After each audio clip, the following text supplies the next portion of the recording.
Шимбә көннәренең берсендә Гайса фарисейлар башлыгының берсенә ашка барды. Мәҗлестәгеләрнең барысы игътибар белән аны күзәтте.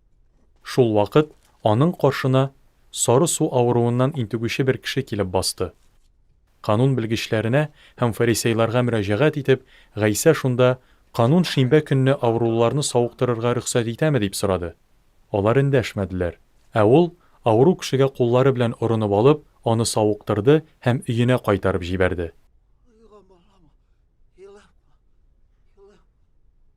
Гайса аларга берәрегезнең угылы яки үгезе кыюга төшсә, шимбә көне булуга карамастан шундук кыюдан чыгармас идегезмени диде. Аның бу соравына тегеләр җавап бирә алмадылар. Шакырылган кунакларның түрдән урын сайлауларын күреп, Гайса аларга шушы гыйбрәтле хикәяне сөйләде. Берәү сине никах мәҗлесенә чакырса, түр башына утырма, чөнки сиңа караганда хөрмәтлерәк берәүнең чакырылган булуы мөмкин. Сине дә, аны да кунакка чакырган хуҗа яныңа килеп, бу кешегә урын бирче дип әйтер. Һәм шул чакта син уятка калып, ишек катына барып утырырга мәҗбүр булырсың. Мәҗлескә чакырсалар киресенчә, ишек катына утыр. Шунда хуҗа яныңа килеп, "Эй дустым, түргәрәк утыр" дияр. Шул чагында мәҗлестәгеләр алдында сиңа ихтирам булыр. Чөнки үзен башкалардан үстен куючы түбәнсетелер, ә үзен түбәнсетүче күтәрелер. Үзен ашка чакырган кешегә дә Гайса, әгәр син төш вакытында яки кичен мәҗлес җыясың икән, дусларыңны да, туганнарыңны да, кан кардәшләреңне һәм бай күршеләреңне дә чакырма.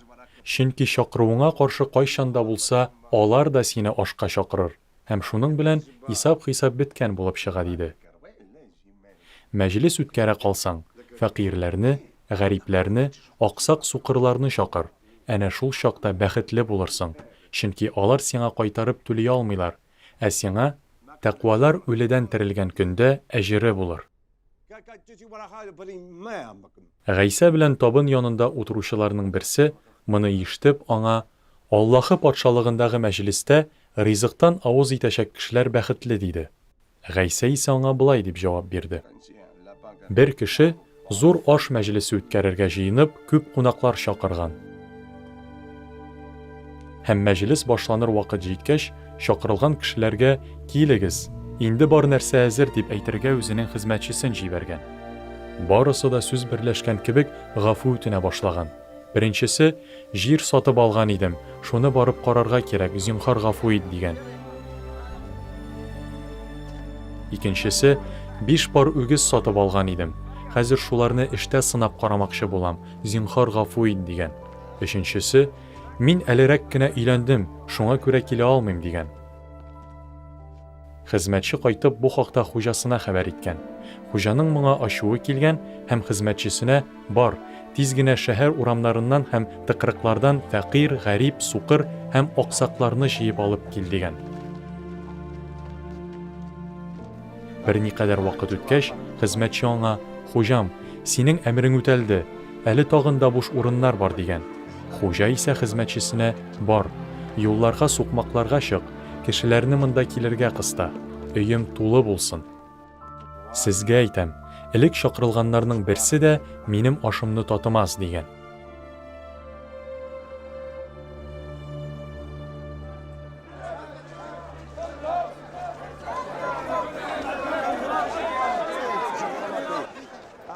Гайсәгә ияреп бик күп халык барды. Аларга мөрәҗәгать итеп ул, минем яныма килүче үзенең атасын, анасын, хатынын, балаларын, ир һәм кыз туганнарын, хәтта үзенең гомерен миннән кадерлерәк күрсә, ул кеше минем шәкертем була алмый диде. Үзенең хашын күтәреп артымнан бармаган кеше минем шәкертем була алмый. Әйтик, арагызда кем дә булса манара төзергә тели. Төзелешне башкарып чыгарлык акчасы барлыгын белү өчен иң башта утырып аның күпмегә төшәсен хисапламасмы әллә ул? Югыйсә, нигезен салып та, төзеп бетерә алмаса, моны күрүче һәркем бу кеше төзи башлады, әмма тәмамлый алмады дип аңардан көләр. Яки әйтик, бер патша икенче патшага каршы яуга җыена ди. Үзенең 10 000 сугышчысы белән 20 меңлек гаскәргә каршы кузгалган вакытта, дошман белән алышырга көче җитү-җитмәвен башта утырып уйламасмы әллә?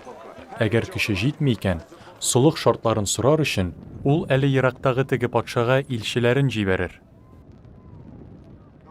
Шулай ук сезнең һәр кайсыгыз бар мөлкәтеннән ваз кичмәсә, минем шәкертем була алмый. Тоз яхшы нәрсә, әмма ул үзенең тәмен җуйса, аңа яңадан ничек тәм кайтарасың? Ул җир эчендә, тирес өеме эчендә яраксызга әйләнә, һәм аны чыгарып ташлыйлар. Колагы булганнар ишетсен.